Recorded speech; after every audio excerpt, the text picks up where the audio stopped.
اللہ رب العزت نے میرے پیارے آقا حضرت محمد مصطفیٰ صلی اللہ علیہ وسلم کو حکم فرمایا کہ آپ ہجرت کر دیں. اور بھی بہت سے صحابہ کرام ہجرت کے لیے گئے. نبی علیہ الصلوۃ والسلام نے حضرت ابوبکر صدیق رضی اللہ تعالیٰ عنہ کو اپنے ساتھ لیا اور ہجرت کے لیے چل دیا.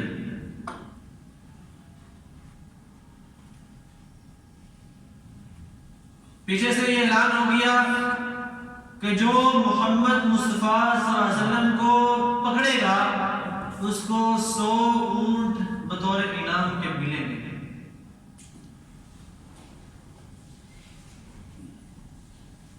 نبی علیہ الصلوۃ والسلام کے گھر کا گھراؤ کیا ہوا ہے.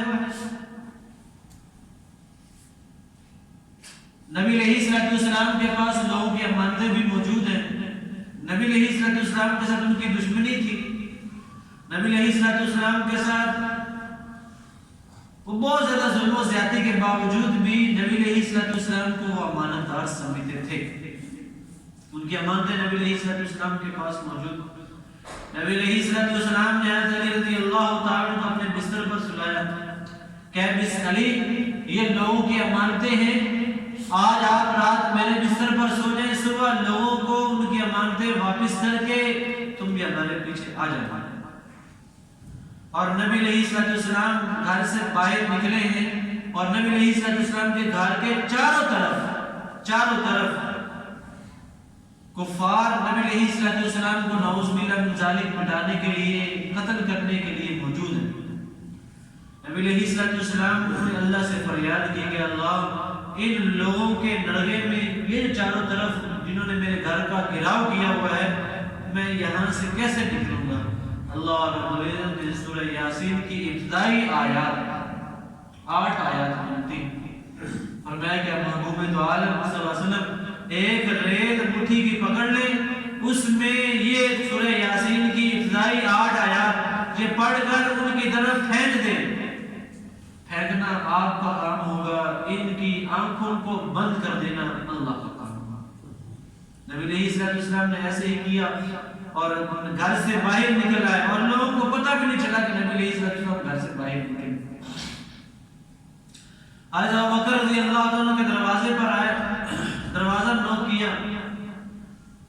حضرت ابوبکر رضی اللہ عنہ نے پہلے ہی 2 اونٹنیاں نبی علیہ الصلوۃ والسلام کے لیے تیار کر رکھی تھی کہ کب حکم ہوگا اور میں اپنے آقا حضرت محمد مصطفیٰ صلی اللہ علیہ وسلم کے ساتھ مدینہ کی طرف ہجرت کروں گا. اونٹنیوں کو ساتھ لیا اور نبی علیہ الصلوۃ والسلام مکہ سے تھوڑے ہی فاصلے پر ایک غار ہے جس کو آج کل غار ثور کہا جاتا ہے, وہاں پر نبی علیہ الصلوۃ والسلام نے حضرت ابوبکر رضی اللہ تعالیٰ عنہ کے ساتھ جا کر پناہ لی. اور جانے کا انداز بڑا عجیب سا ہے کہ راستے میں نبی علیہ الصلوۃ والسلام کے چلنے کی وجہ سے جو نالین مبارک تھے, جو جوتیاں مبارک تھی, وہ ٹوٹ گئی تھی. پتھر بڑے نکیلے تھے. حضرت ابوبکر رضی اللہ تعالیٰ عنہ نے فرمایا کہ اللہ کے رسول صلی اللہ علیہ وسلم یہ اللہ رب العزت نے کندھے آپ کی خدمت کے لیے دیے ہوئے ہیں, آپ میرے کندھوں کے اوپر سوار ہو جائیں, میں آپ کو غار ثور تک لے کر دے. حضرت علی رضی اللہ تعالیٰ عنہ سے کسی نے پوچھا کہ علی آپ میں سب سے بہادر کون ہے, آپ صحابہ کرام میں سب سے بہادر کون؟ فرمایا کہ حضرت علی رضی اللہ تعالیٰ نے فرمایا کہ ہم میں سب سے زیادہ بہادر حضرت ابوبکر صدیق رضی اللہ تعالیٰ عنہ. فرمایا وہ کیسے؟ کہا کہ فتح مکہ کے موقع پر مجھے نبی علیہ الصلوۃ والسلام نے فرمایا کہ علی نیچے ہو, میں تمہارے اوپر کھڑے ہو کر میں یہ جو بت ہے نا مکہ کے اندر بیت اللہ کے اندر جو 360 بت پڑے ہوئے, میں ان کو گرانا چاہتا ہوں. تو حضرت علی رضی اللہ عنہ فرماتے ہیں میں نیچے جھکا, نبی علیہ الصلوۃ والسلام نے میرے اوپر اپنا قدم مبارک رکھا ان کو گرانے کے لیے. جیسے ہی نبی علیہ الصلوۃ والسلام نے قدم مبارک رکھا, میں نے نبی علیہ الصلوۃ والسلام سے فرمایا کہ اللہ کے رسول صلی اللہ علیہ وسلم جلدی جلدی اتر جائیں, قریب ہے کہ میری ہڈیاں ٹوٹ جائیں. قربان جائیں اس ابو بکر پر کہ وہ ابو بکر سطح زمین سے لے کر وہ غار ثور اتنی جان جھکوں کا کام ہے کہ ابو بکر اپنے کندھوں پر نبوت کو اٹھا کے وہاں پر لے کر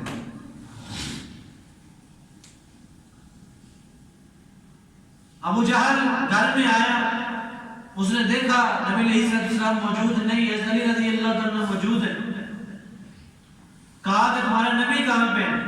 کہا وہ تو چلے گئے۔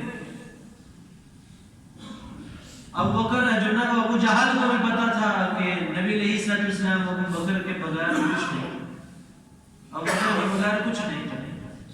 فوراً حضرت ابو بکر رضی اللہ تعالیٰ کے گھر میں آئے۔ جب نبی علیہ السلام غار ثور پر تھے تو نبی علیہ السلام کی خدمت کے لیے حضرت ابو بکر کی بیٹی حضرت اسماء رضی اللہ تعالیٰ نے یہ کھانا دیتی، کھانا لا کے یہاں پر جیسے جو نا وہ سینے کے لیے پہ جو نا وہ عورتیں ایک پٹکی باندھ لیتی تھی، اس کے اندر چیزیں وغیرہ ڈال کے حضرت اسماء رضی اللہ عنہ نبی علیہ السلام کے لیے کھانا ڈال کے نبی علیہ السلام کو وہ غار ثور پر جا کر دے کر آتی ہے۔ حضرت ابو بکر رضی اللہ عنہ کے غلام عامر بن فہیرہ رضی اللہ عنہ یہ حضرت ابو بکر کی بکریاں چراتے تھے، یہ بکریاں چراتے اوپر لے جاتے، حضرت ابو بکر رضی اللہ عنہ وہاں پر جو نا وہ بکریوں کا دودھ نکالتے، خود بھی پیتے اور نبی علیہ السلام کو بھی دیتے۔ ابو جہل کو پتہ چلا کہ نبی علیہ السلام مکہ میں موجود نہیں، فوراً ابو بکر کے دروازے پر فوراً ابو بکر کے کہا کہ دروازہ نوک کیا۔ اسماء رضی اللہ تعالیٰ عنہ گھر سے باہر نکلی، ابو جہل نے کہا کہ تمہارا باپ ابو بکر کہاں ہے؟ حضرت اسماء رضی اللہ تعالیٰ نے فرمایا کہ مجھے پتہ ہے کہ میرے والد صاحب کہاں پر، لیکن میں نہیں بتاؤں، میں نہیں بتاؤں۔ اس ابو جہل نے زور سے تھپڑ مارا اور کان کی بالی نکلی اور وہ دور جا گری، آنکھوں میں آنسو، کان میں جو ہے نا وہ خون، اور نبی علیہ السلام کو چلا گیا ابو جہل، کہا کہ میں نہیں بتاؤں گی، مارا اس نے۔ حضرت اسماء رضی اللہ عنہ فرماتی ہے کہ مجھے پتہ ہے لیکن میں نہیں بتاؤں گی۔ کھانا لے کر نبی علیہ السلام کے لیے وہ غار ثور پر گئی، غار ثور پر گئی تو دیکھا کہ آنکھوں میں آنسو اور کان میں خون، ابو بکر سے رہا نہ گیا۔ بیٹی تھی تو پوچھا بیٹی کیا بات ہے، یہ کیا معاملہ؟ کہا کہ والد محترم آپ کے جانے کے بعد ابو جہل آیا تھا، ابو جہل آیا تھا اور اس نے آپ کا پوچھا تھا، میں نے اس کو کہا تھا کہ مجھے پتہ ہے لیکن میں نہیں بتاؤں گی، میں نہیں بتاؤں گی۔ اس نے زور سے تھپڑ مارا مجھے اور وہ چلا گیا۔ حضرت ابو بکر رضی اللہ عنہ کی آنکھوں میں آنسو آ گئے اور آسمان کی طرف سر اٹھا کے کہا کہ اے اللہ تیرے محبوب کی خاطر میں نے اپنی جان بھی قربان کی، اپنا مال بھی قربان کر دیا، اور یہ اولاد بھی تھی یہ بھی تیرے محبوب پر میں نے نچھاور کر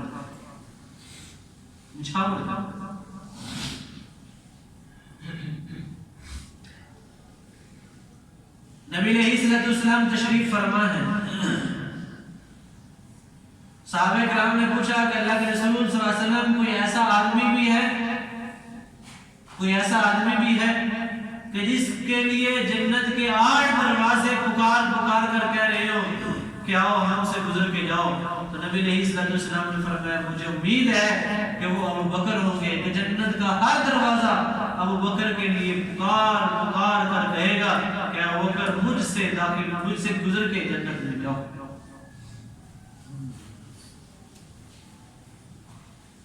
نبی علیہ السلام تشریف فرما ہے، غزوہ تبوک عیسائیوں کے خلاف لڑی گئی جنگ، نبی علیہ السلام نے اعلان فرمایا کہ کون جس کے پاس جو کچھ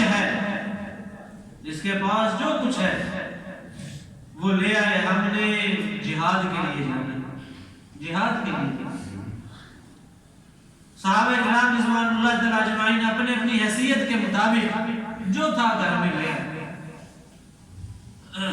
حضرت ابو بکر رضی اللہ تعالیٰ عنہ اپنے گھر کا سارا سامان لے کر آئے، اپنے گھر کا سارا سامان۔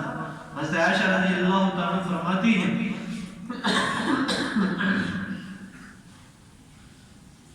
کہ حضرت ابو بکر رضی اللہ تعالیٰ عنہ ساری رات سو نہ پائے، کہ انہوں نے ایک جگہ پر آتا ہے روایات میں کہ انہوں نے ایک جگہ ایک دیوار کے ساتھ سوئی لٹکائی ہوئی تھی،